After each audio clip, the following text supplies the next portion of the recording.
WB. Now at 6:30, the latest on a lawsuit against the city of Nelsonville. Why a resident is dropping his lawsuit over a proposed change to the city's charter.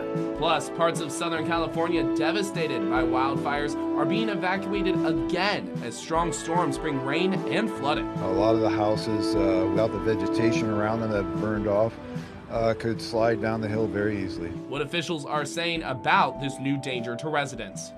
And in sports, a recap and preview of all the girls' playoff games in and around the 740. Newswatch starts right now.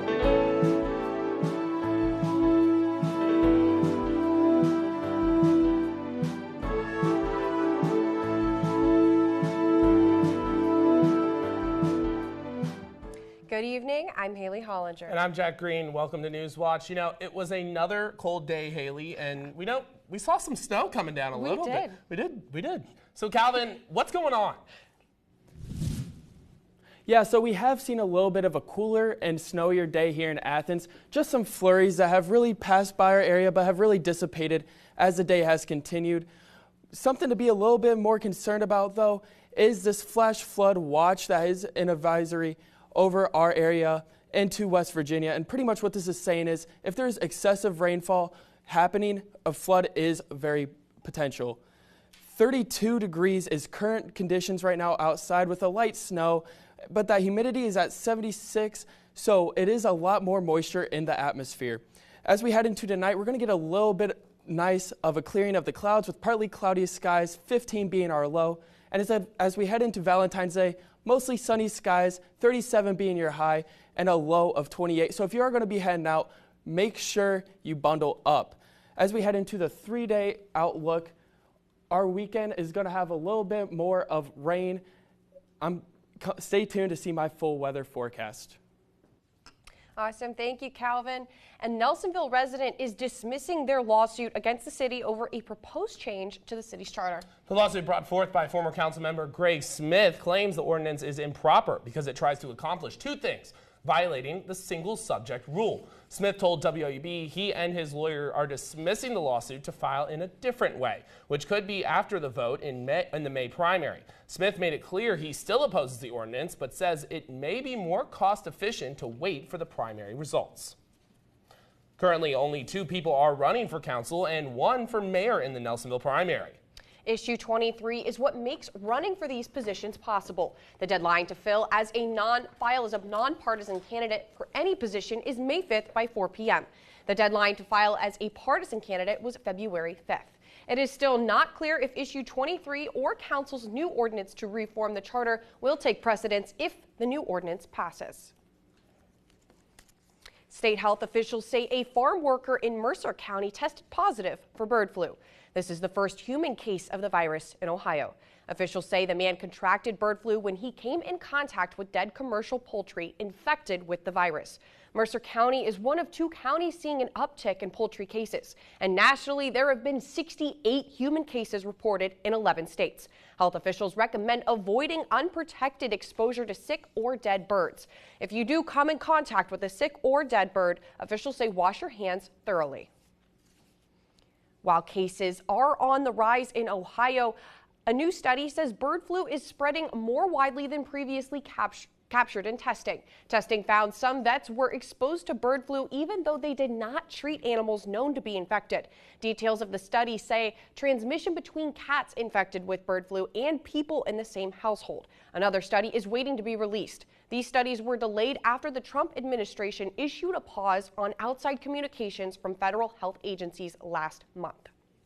While concerns grow about the spread of bird flu, the U.S. Senate approves President Donald Trump's pick to lead the Department of Health and Human Services.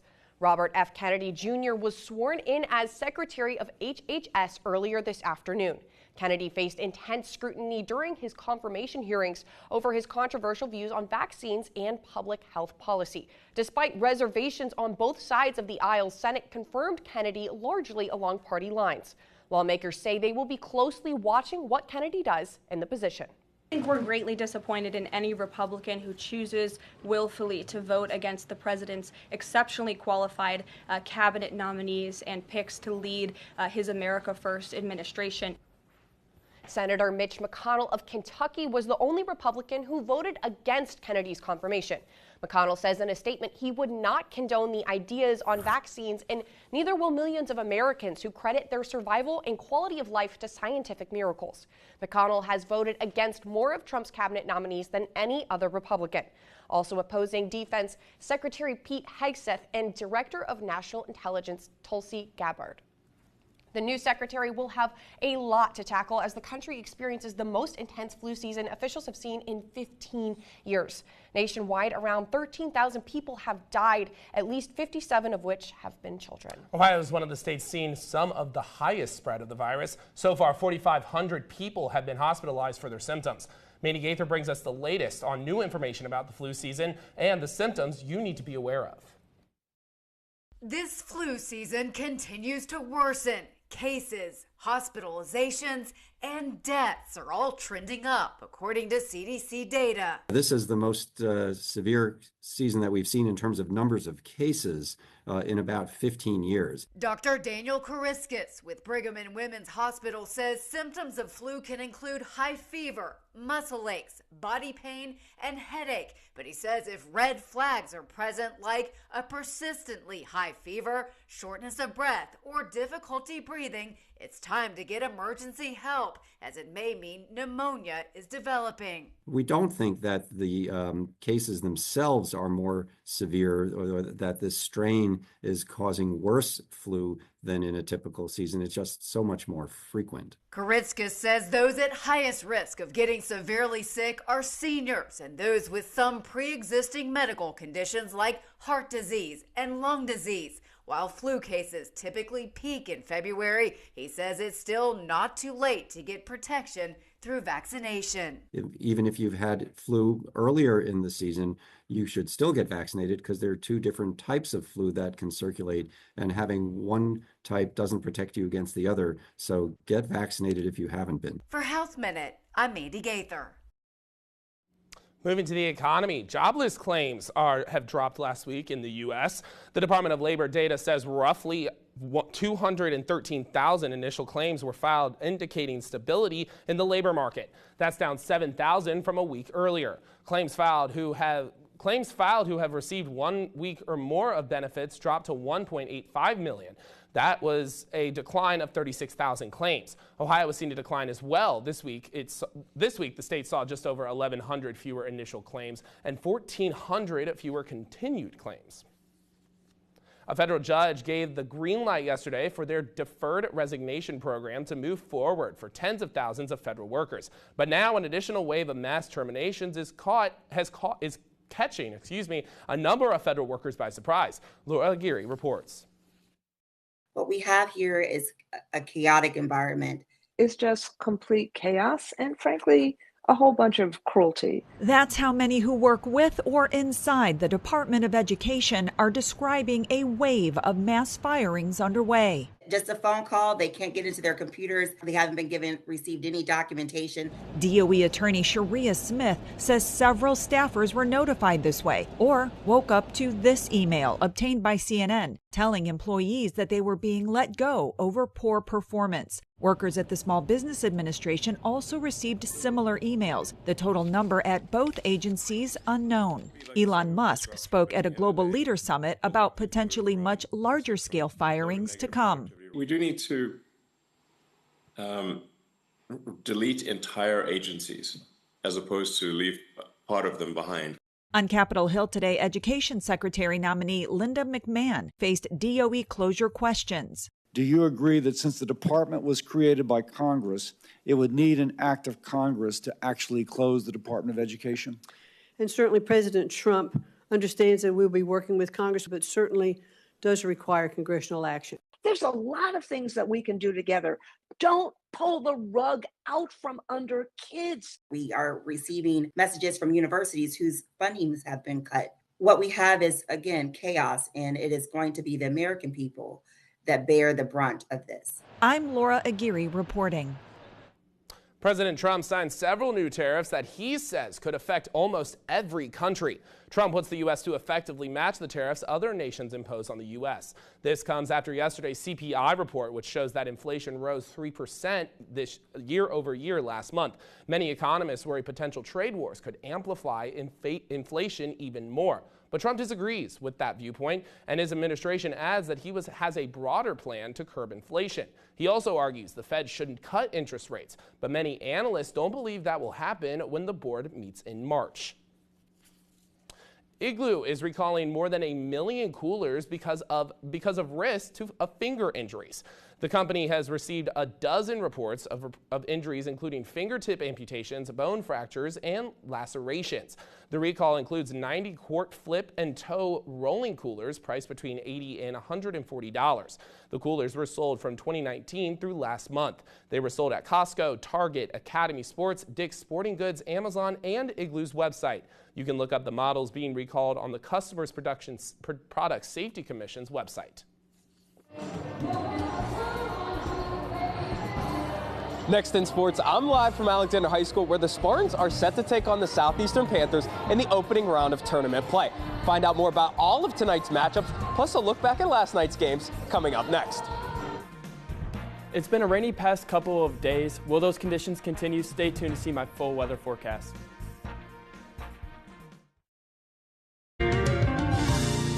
The Black preaching tradition is deeply connected to gospel music. Our singers preach and our preachers sing. God, we ask that you reinvigorate somebody. You feel it deep down in your soul. It makes you want to shout. It makes you want to sing. That's beautiful. Tonight at 9 on WOUB. Millions of black people have migrated to the United States from Africa and the Caribbean. These immigrants redefined what it means to be black in America. The United States becomes a shining beacon. People from all over the world thought, I'm going to replant my roots. I just love it in America. This is the best country for a black person to be successful. Tuesday at 9 on WOUB. When you put voices together, there's an energy in the air. Keeping black traditions alive, it's so important. The story we're meant to be told. This feels so good.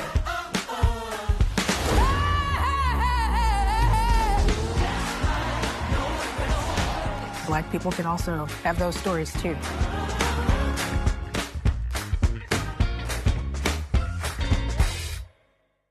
For more than 70 years, WOUB Public Media has been the place where people in our region turn to learn how stories of the past ignite the imagination of the future. It's where information, entertainment, and education work together to inform, enlighten, and inspire generations.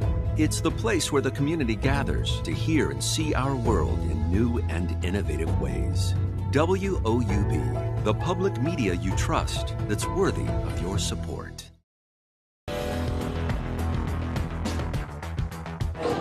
Tournament season is off and running across the state of Ohio as the first round nears a close. Good evening and welcome to sports. I'm Josh Herner.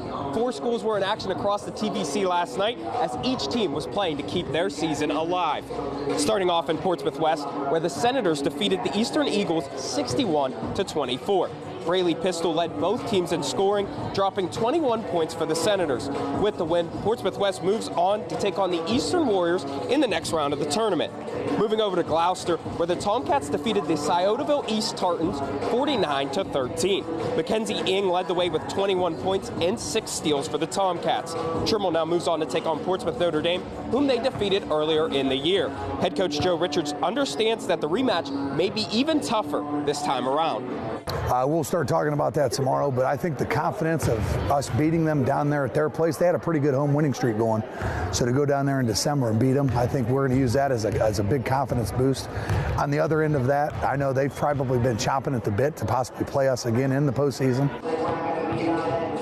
Heading over to the TVC Ohio, where the Vinton County Vikings lost to the South Point Pointers 51-24. Samaya Blackburn dropped a game-high 17 points for the Pointers, while teammates Lila Hall and Molly Adams each added 10 points. The Vikings finished their season with a 14-9 record. The final contest from last night featured the TVC Ohio champion Athens Bulldogs defeating Chili Coffee 71-38. All of Athens' 5 starters scored at least 10 points, while Quinn Banks led the way with 16 herself. Center Alexis Kupel also added 12 points and 12 rebounds. Even in his last season, head coach Phil Koska has a consistent message in the locker room. Just a game, and we start 0-0, and I enjoy that part of it. And I keep telling the girls, like at halftime, it's 0-0 again. We reset, and just because you want to keep that drive going throughout the game. Tonight's contest feature Alexander, Nelsonville York, and Meigs all in action. Starting off right here in Alexander, where the Spartans are taking on the 18th seeded Southeastern Panthers. Despite their seeding, the Panthers have some impressive wins over Peebles and Paint Valley, and only losing to Federal Hawking by 2 points. The Spartans come into this matchup on a 5-game winning streak, including a win over rival Athens. Tip is set for 7 p.m. The Nelsonville York Buckeyes head to Huntington to take on the Ripley Union Blue Jays. The Buckeyes will look to play spoiler in this 6 versus 11 matchup. Nelsonville York will lean on key players such as Maddie Pitcock and Elena Okulich. Tip is set for 7 p.m. Our final game takes us to Minford as the Meigs Marauders take on the SOC2 co-champion Minford Falcons. Minford holds the 3 seed as the winner of this game will take on the winner of Chesapeake and West Union next round. Tip is set for 7 p.m. tonight. To stay up to date with all TVC basketball content, make sure to follow WOUB Hardwood Heroes on Facebook, X, Instagram, and YouTube. Episode 5 of Hardwood Heroes will air at 11:30 p.m. on the WOUB and the WOUB YouTube channel. Reporting for Newswatch, I'm Josh Herner, live in Albany. Thanks so much, Josh. Next, Southern California continues to recover from devastating wildfires, but a new threat is forcing many to evacuate once again.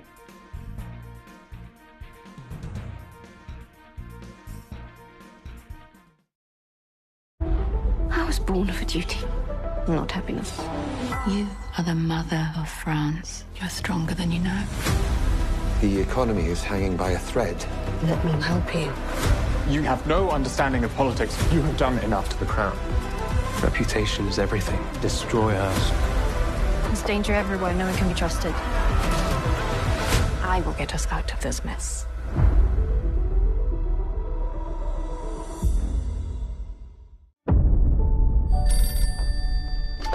Derby 2297. A little showmanship could be in order. Will you look at that? I think it's marvelous. My name's Eliza Scarlett. Are we ready? Well, I've seen you. Jane Austen. My sister. Her adventures will be magnificent. I want him to get the chance to change the map of the world.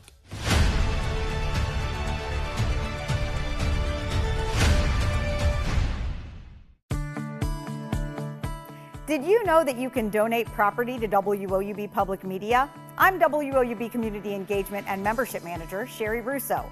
Donating property is a great way to support WOUB, and you may even claim a significant tax deduction. Properties in any location, condition, and format are eligible for donation to WOUB. Back taxes, mortgage balances, and deferred maintenance do not prohibit your ability to donate. Our program covers all loans, liens, commissions, and closing costs, so long as there is equity in the property.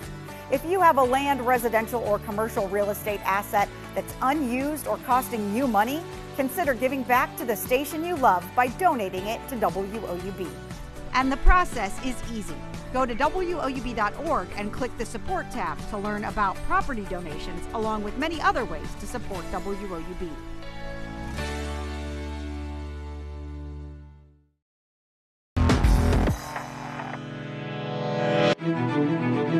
A strong storm is soaking Southern California, forcing evacuation orders and warnings across the region.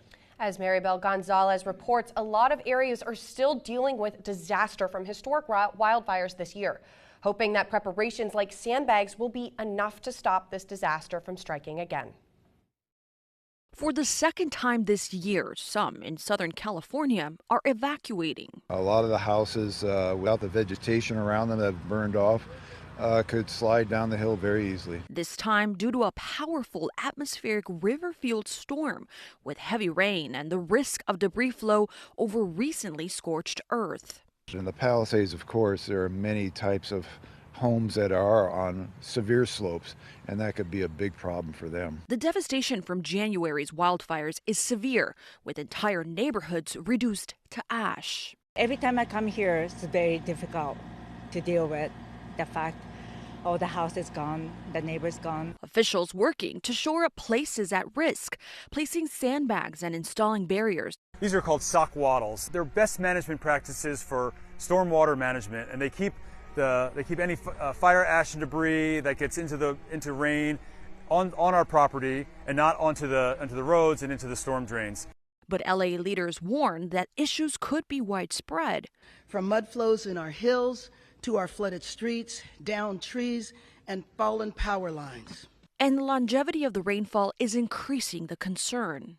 We expect these heavy rains to last through Friday morning. Emergency teams are on standby in case of torrential rainfall. We're not going to necessarily be sure about significant debris flows occurring until potentially right before they occur. Reporting for Newswatch, I'm Maribel Gonzalez in Los Angeles.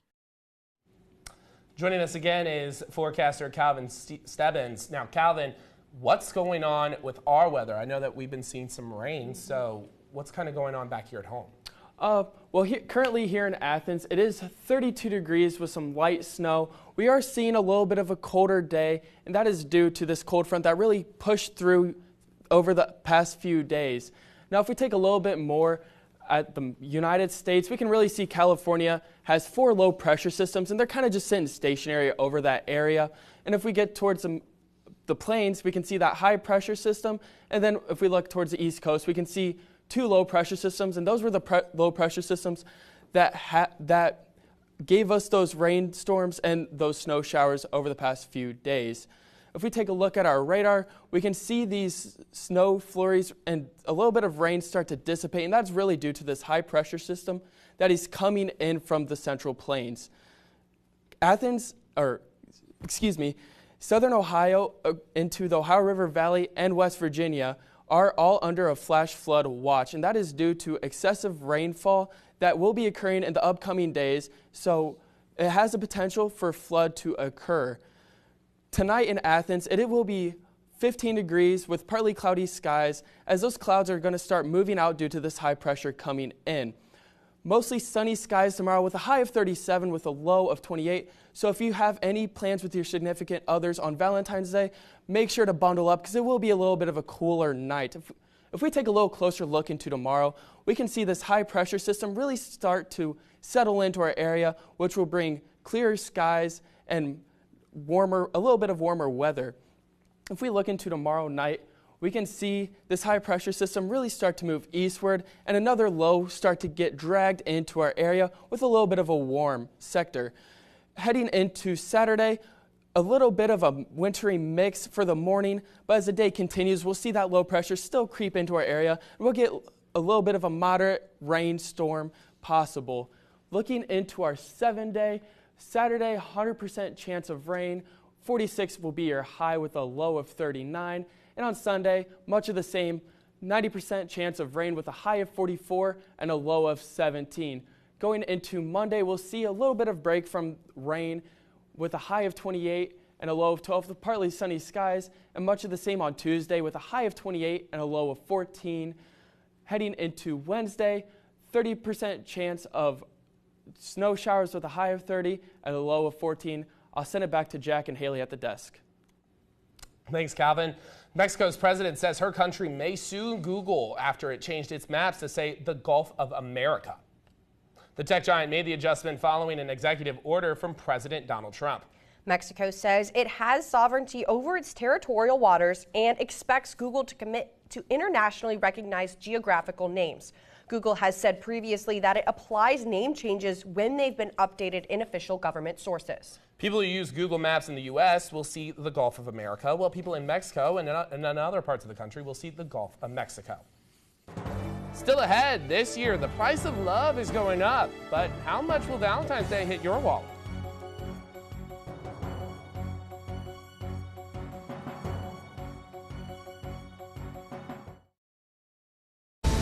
There are thousands of discoveries. Wow. This is huge. This is really exciting. They'd all disappeared before anyone could get a good look at them, until now. If you go inside, then you'll discover the hidden side of Pompeii. It's not every day you meet the last Nazi art plunder still alive. I had no idea what I was getting into. Wednesday on WOUB. It's time to look at our home in a whole new way. Imagine carbon stored in nature on an incredible scale. Looking after it is essential because our future depends on the future of nature.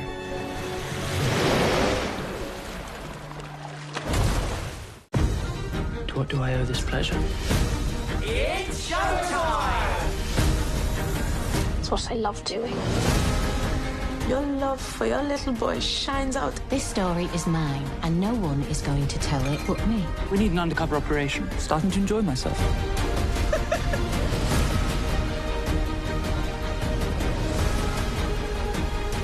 That is absolutely perfect. In this episode, Kristen Bell and Dax Shepard uncovered their roots. Oh my goodness.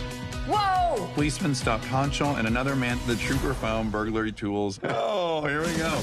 Your grandfather saved the life of a fellow soldier. I'm very proud of him. Your ancestor was captured. It's mind-blowing. Please turn the page. He was a spy? I wasn't expecting that. Tuesday at 8 on WOUB.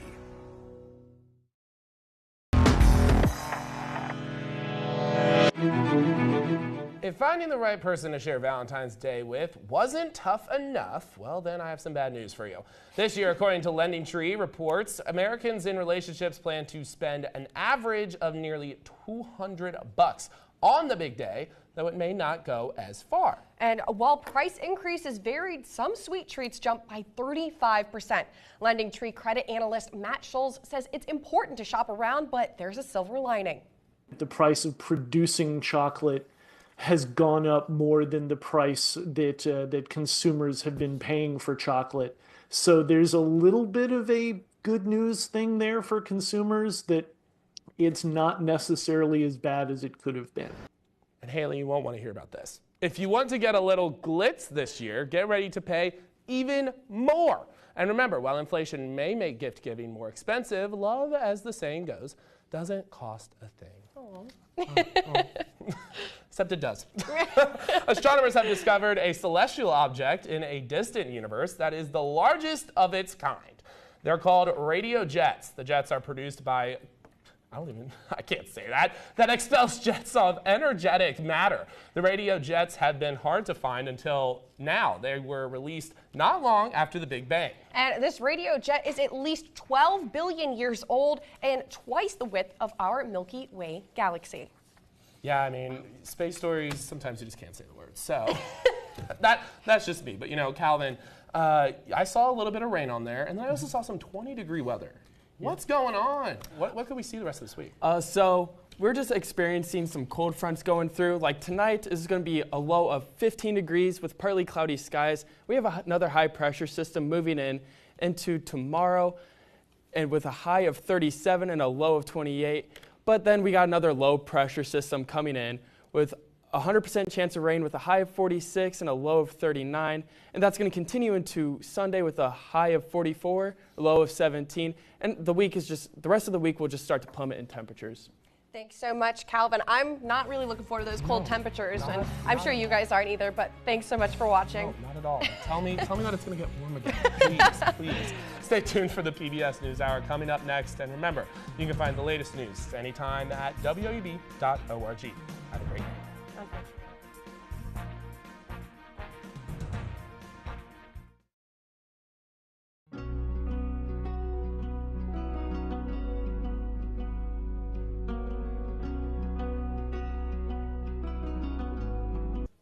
Support comes from Goldsberry Wealth Strategies in Athens and Parkersburg, focusing on helping people achieve a life well lived with a custom strategy. Information at goldsberrywealth.com. Raymond James Financial Services Incorporated, member FINRA, SIPC. Support for PBS NewsHour is proudly provided by Luke S. Frazier.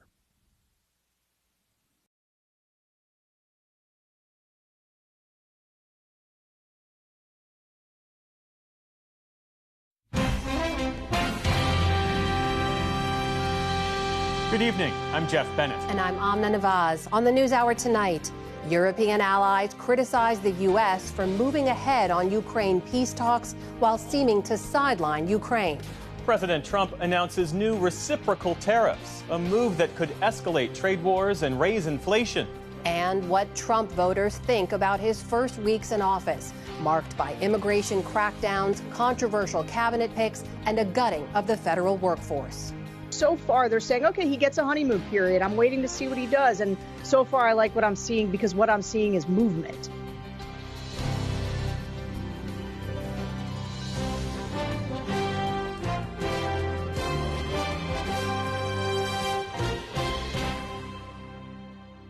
Major funding for the PBS NewsHour has been provided by Cunard is a proud supporter of public television. On a voyage with Cunard, the world awaits. A world of flavor, diverse destinations, and immersive experiences. A world of leisure and British style. All with Cunard's White Star service.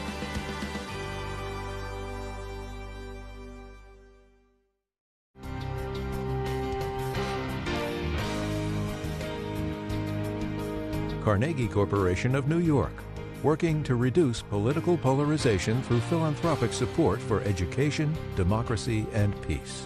More information at carnegie.org. And with the ongoing support of these individuals and institutions.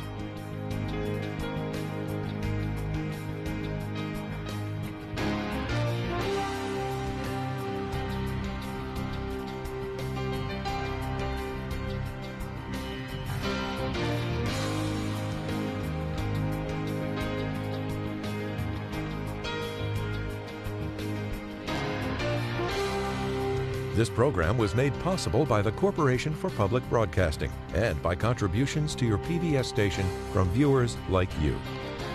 Thank you.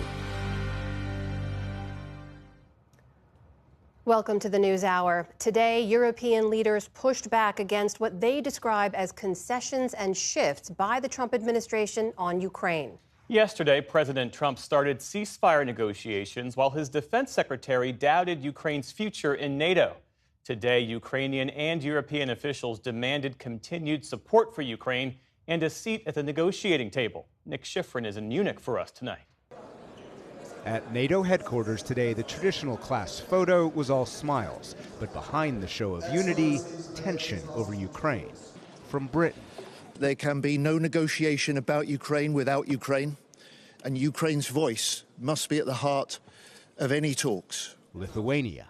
Whether we decide to fall under the illusion that Mr. Trump and Mr. Putin are going to find a solution for all of us, and that would be a deadly trap. Germany.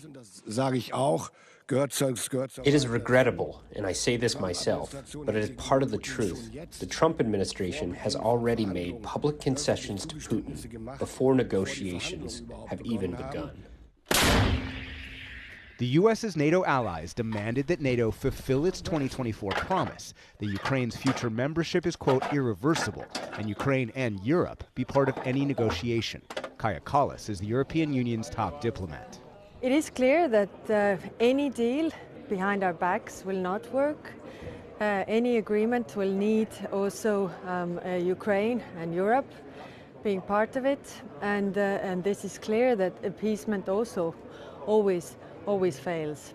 That appeared to be criticism of Secretary of Defense Pete Hegseth's statement yesterday. The United States does not believe that NATO membership for Ukraine is a realistic outcome of a negotiated settlement. Today, Hegseth tried to walk that back.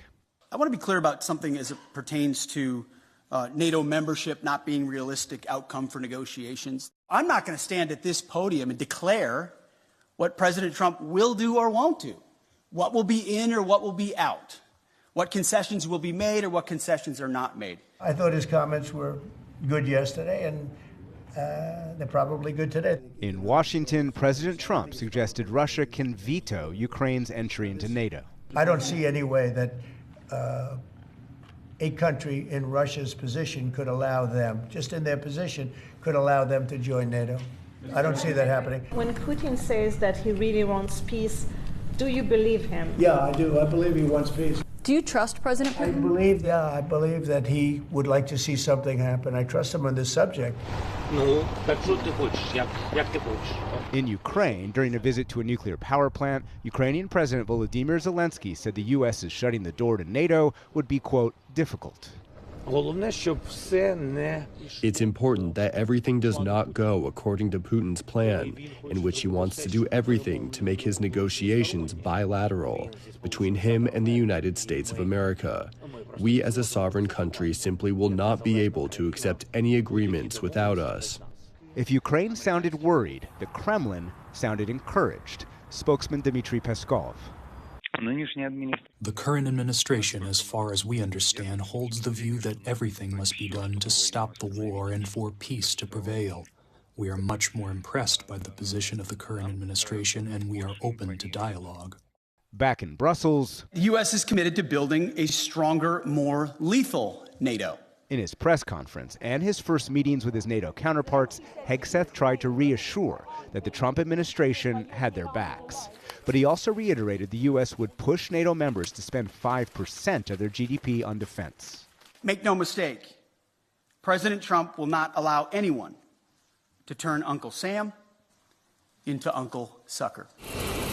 The Trump administration's push for Europe to do more now turns to the Munich Security Conference, where Vice President Vance leads the delegation.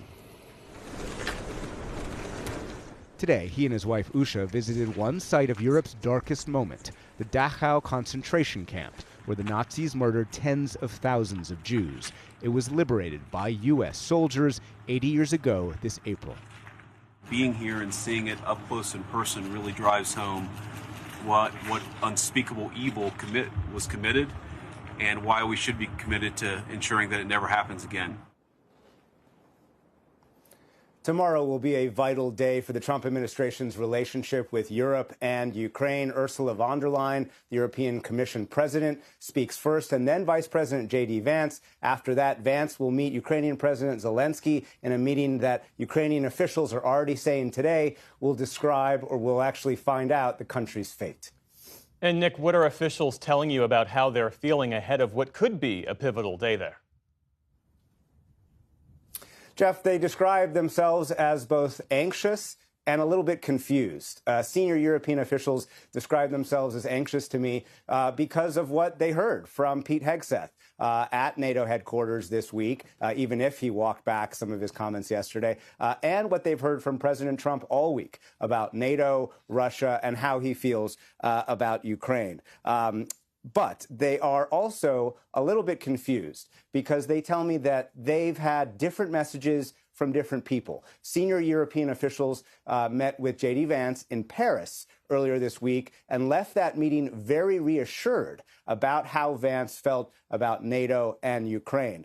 American officials, in fact, tell me that they're trying to explain to European officials that the Trump administration does not have a normal policy-making procedure and that they just have to be patient until the Trump administration, and specifically President Trump, comes out with a specific policy. But the bottom line, though, is that the Europeans and Ukrainians are very anticipatory about tomorrow's comments by J.D. Vance, not only what he will say in public about Ukraine and NATO, Jeff, but also what he'll say in private in that meeting with Zelensky, whether the U.S. will treat Europe and Ukraine as partners as they try to end this war. Nick Schifrin in a snowy Munich for us tonight. Nick, thank you.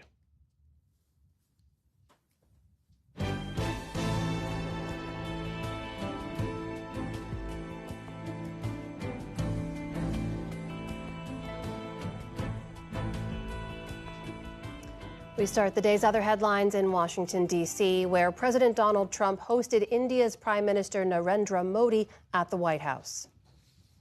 We're going to talk about trade. We're going to talk about many things, but it's really an honor to see you.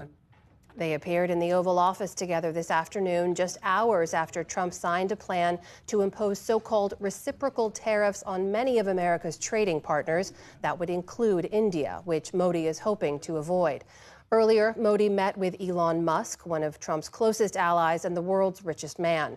Modi later posted on Musk's social media platform X that the two discussed, quote, space, mobility, technology, and innovation. A federal judge today paused President Trump's executive order restricting gender-affirming care for transgender youth. A lawsuit was filed earlier this month for families with trans and non-binary children, saying their health care has been compromised by the order. Judge Brendan Herson granted today's hold while that case proceeds. He says Trump's action, quote, seemed to deny that this population even exists or deserves to exist. The pause is effective for 14 days and could be extended. In Germany, authorities say at least 30 people were injured this morning when a driver rammed his car into a crowd not far from the site of the Munich Security Conference. Police flocked to the scene, where demonstrators had taken to the streets for a union strike. Authorities quickly detained the suspect, a 24-year-old Afghan asylum seeker, and later hoisted his Mini Cooper onto a tow truck. Local officials believe it was a deliberate attack. German Chancellor Olaf Scholz said the suspect must be punished. Even if we do not know everything we will know at some point, one thing is already apparent.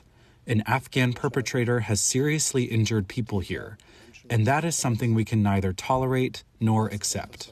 Today's incident follows a number of recent attacks that have reignited the immigration debate in Germany.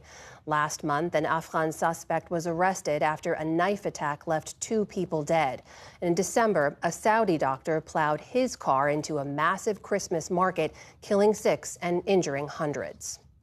In the Middle East, Hamas said today that it will release 3 Israeli hostages on Saturday, allowing the shaky ceasefire with Israel to hold for now. The group had threatened to suspend further handovers, claiming that Israel violated their agreement, namely by not allowing tents and shelters into Gaza, among other alleged violations.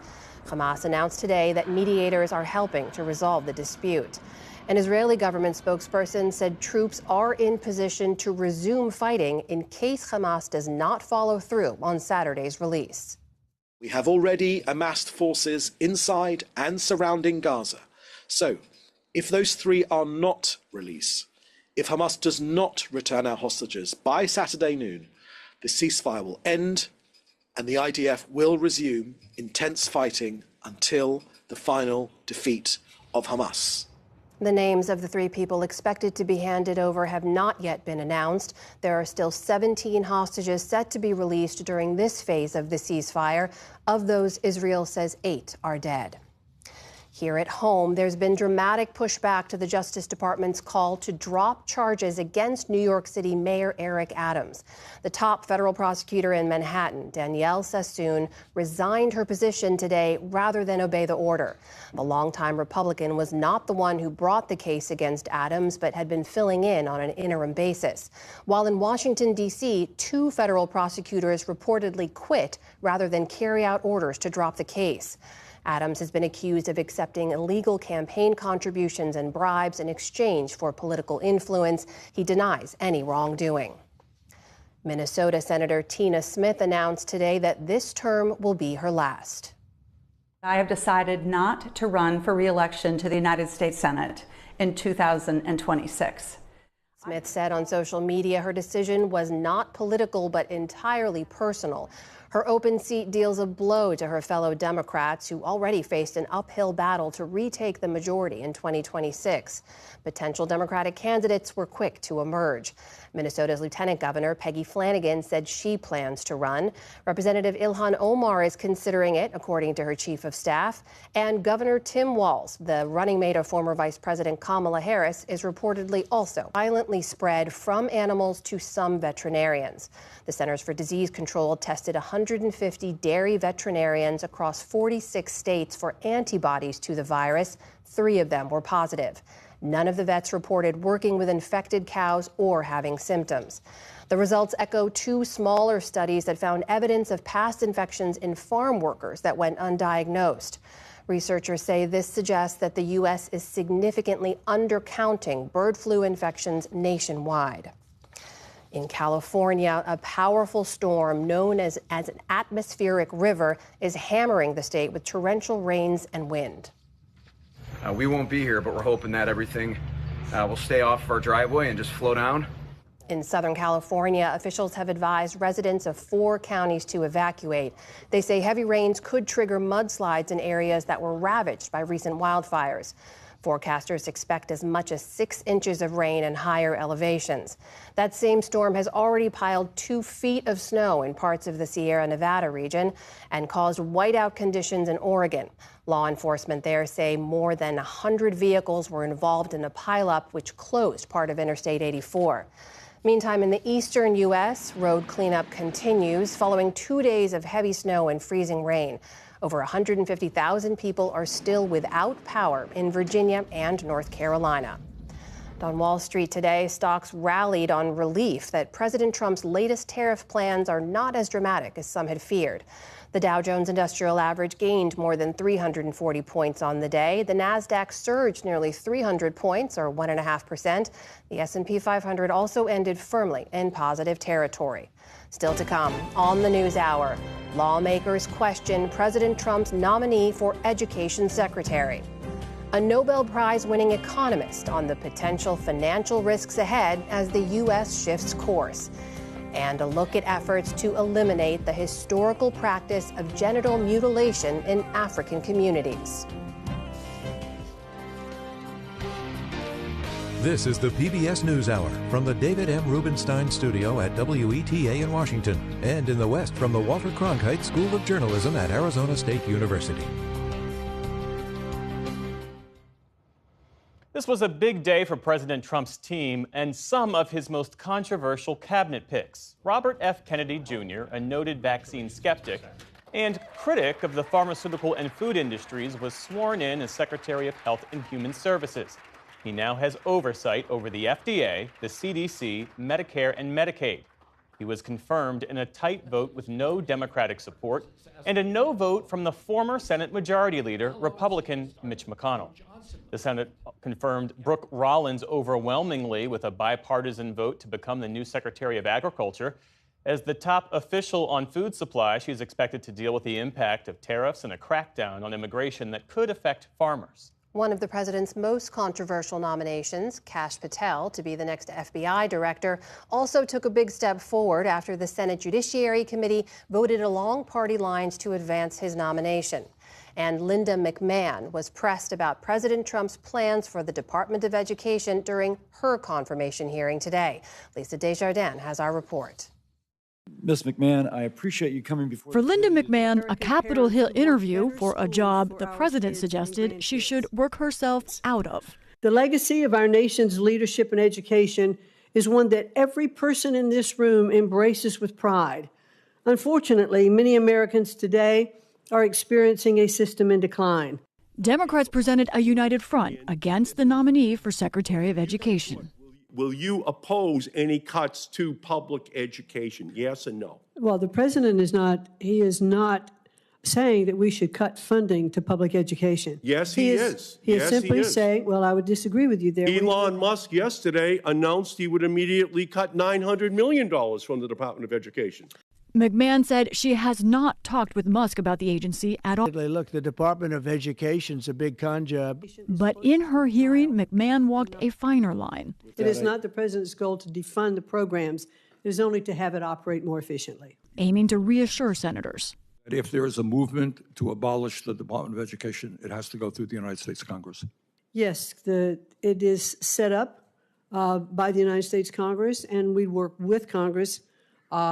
It clearly cannot be shut down without it. But she left open that it could be dismantled. For example, Democrats raised concern about special education funding, part of the Individuals with Disabilities Education Act, or IDEA. There is a reason that a Department of Education and IDEA exists, and it is because educating kids with disabilities can be really hard.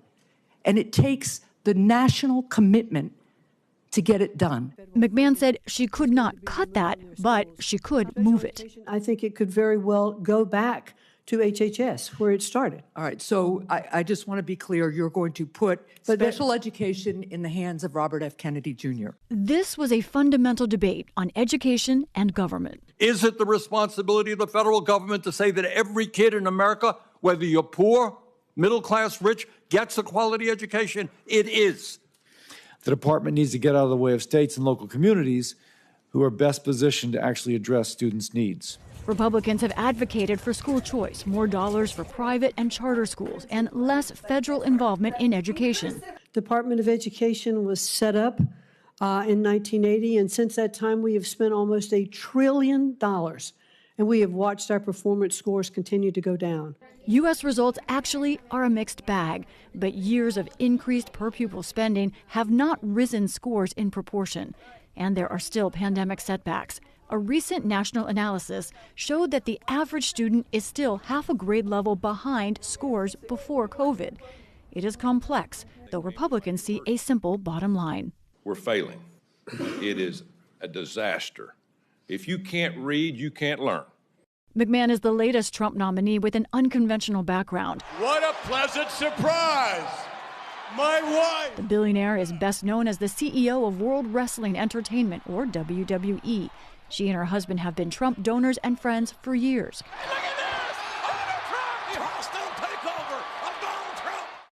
But she is also an experienced nominee, running the Small Business Administration in his first term and serving on the Connecticut Board of Education and as a trustee at Sacred Heart University. Democratic senators were on guard. This was the first hearing since Trump and Elon Musk began gutting USAID and other agencies. What will you do if the president or Elon Musk tells you not to spend money Congress has appropriated to you? We will certainly expend those dollars that Congress has passed, but I do think it is worthwhile to take a look at the programs before money goes out the door. McMahon backed the administration's ban on transgender girls from competing in women's and girls' sports and his threat to pull federal funds from schools that don't comply. I do not believe that biological boys should be able to compete against girls in sports. And Trump's executive order against diversity, equity, and inclusion programs. She was asked about whether African American history classes could be in violation. I'm not quite certain, and I'd like to look into it further and get back to you on that. I think you're going to have a lot of educators and a lot of principals and administrators scrambling right now. Despite protester interruption, the hearing itself was among the less heated so far, though the debate over education is likely to remain boiling. For the PBS NewsHour, I'm Lisa Desjardins.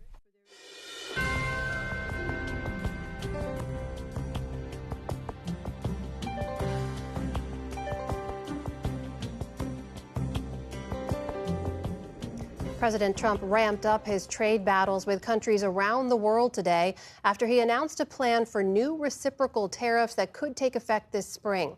The tariffs would match the tax rates that other countries charge on American-made imports for allies and adversaries alike. And the president insisted the tariffs would collect so much money they would help reduce the debt. They say this is going to be the thing that makes our country really prosperous again. And this is going to be what pays down to $36 trillion in debt and all the other things. And this is going to be, this is an amazing day. I think this is going to be a very big day and in a very positive way for our country. Once again, there are many concerns about the president's goals, questions about when the tariff